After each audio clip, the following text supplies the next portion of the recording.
Shut up, sit down, listen to me talk about the TWAB. Okay, here we go. First up, the death of blues. Starting very soon, upcoming patch, I'm guessing the 24th. Once you're at the soft cap of gear, blues will no longer drop in the world, and you will get glimmer instead. Gunsmith rep is getting boosted to compensate for the lack of dismantling constant garbage. You might still see a blue or two pop up every now and then from some really random sources, but Bungie will be constantly working to fix that. Our postmasters, thank you. My spare time, thanks you. Thank you for doing something more significant about the menace that are blues. This does put a damper on the whole bluing up leveling strategy that some people tend to utilize when leveling in a new expansion, as blues were a rather big part of that strategy, but you'll still be able to do it just without as much effectiveness. Personally, I'm a-okay with that change, and I'm guessing you will be too. Next, Year 3 seasonal exotics are getting their catalysts added to the seasonal catalyst boost. Ariana's Vow, Symmetry, Tommy's Matchbook, and Witherhoard are all joining the other seasonal exotics so that they won't take a million years to do. Seasonal ritual playlist activities now count for activity completions for anything that needs those. Again, love it. No one's going to be sad about this change unless you're someone who just finished doing 900 activities for Ariana's Vow or whatever. You might be a little sad, but everybody else should be very happy about this. Exotic glaives are getting easier to craft. Once you unlock the recipe for the first exotic glaive, the other two will be available at the evidence board. Love it, especially since no one really uses the exotic glaives. Great for completionists out there. The quests will only require one portion of each weapon pattern from the Wellspring weapons, as well as making sure that the first drop of each daily Wellspring weapon that you get will have Deep Sight. Love it. Love it. Love it. Love it. The Lightfall Raid will be launching, as predicted, on March 10th, 2023 at 9 a.m. PST. Next are some comments about matchmaking. Now, I'm not gonna lie, some of this stuff is too dense for me, but I'm gonna summarize, much like I'm gonna be summarizing a lot of the PvP balance changes that are coming up in this video, since PvP is not exactly my forte.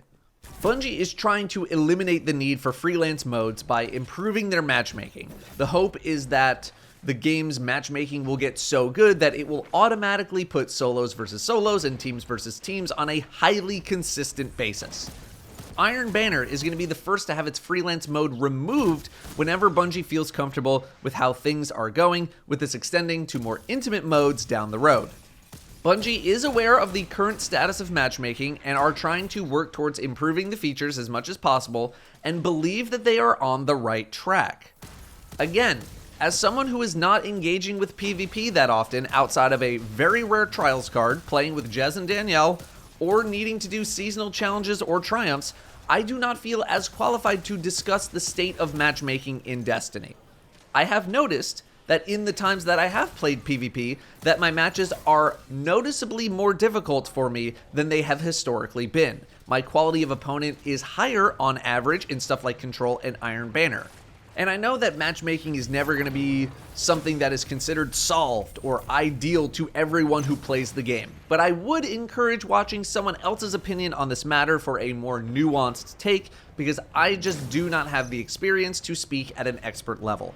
I personally would like to have modes with connection-based matchmaking and also skill-based matchmaking, depending on the mood that I'm in and what I want to play. Something like competitive should be a little more skill-based. Something that's not competitive should maybe be not as skill-based.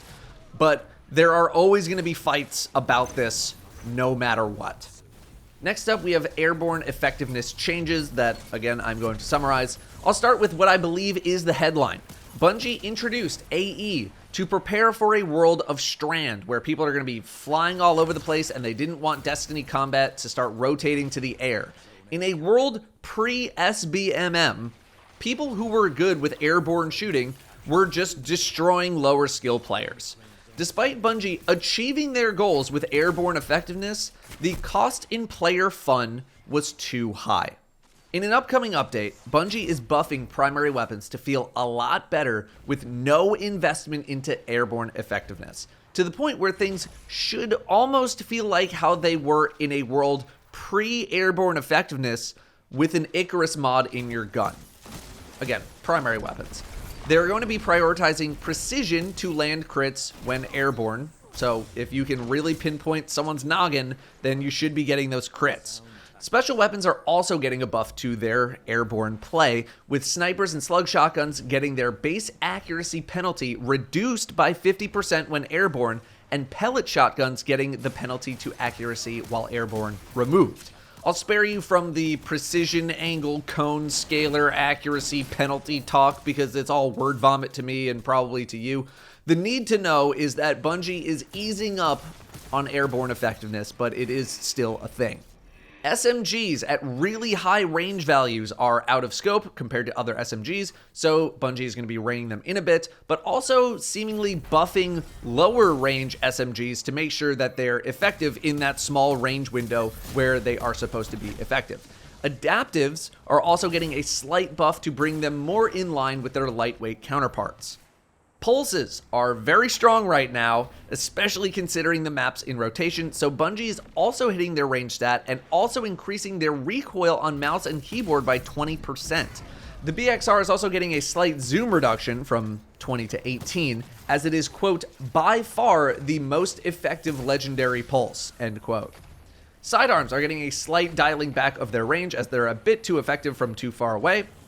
Dead Messenger is really annoying to play against when combined with other abilities or effects to basically one-hit kill combo someone. Bungie is nerfing the wave splash damage against players by 35% to stop this insanity from continuing. Unsurprisingly, Dead Man's Tail is also getting nerfed. The slight change they did to it recently to make it prioritize headshots over body shots when certain accuracy aim assist cones were overlapping was too much, and DMT is bringing chaos to PvP. A lot of hipfire-based nerfs are coming to make it less effective at long range while hipfiring, but they also removed the damage penalty for 5 stacks of Cranial Spike. Again, as someone who is not as in tune with PvP as a regular PvPer, all of these changes seem mostly fine. I like that they're dialing back some airborne effectiveness stuff, as I've found it not fun to not hit air shots anymore. DMT was everywhere, so a nerf was pretty much bound to happen there. Dead Messenger was incredibly annoying. I'll take that. And then the small changes for SMGs and pulses also seem pretty fine. I don't think this is really out of scope. Next up, we have class abilities. They just have too much uptime in Crucible. I'm mainly looking at Titans on this one, but Hunters are going to get hit as well. Base cooldown of Barricades, Thruster, and Dodges are getting increased by 20%. Sight and Titans, you're not getting off easy. If you use Sightons, the cooldown on your wall is going up by 70%, and damage dealt to a Sighton wall is going up by 25%. So you need to use your wall a bit better instead of just constantly spamming it everywhere you go. This does seem pretty extreme at the moment, but Sightons gets very little PvE use, so I don't suspect too many complaints outside of Sighton-specific users here.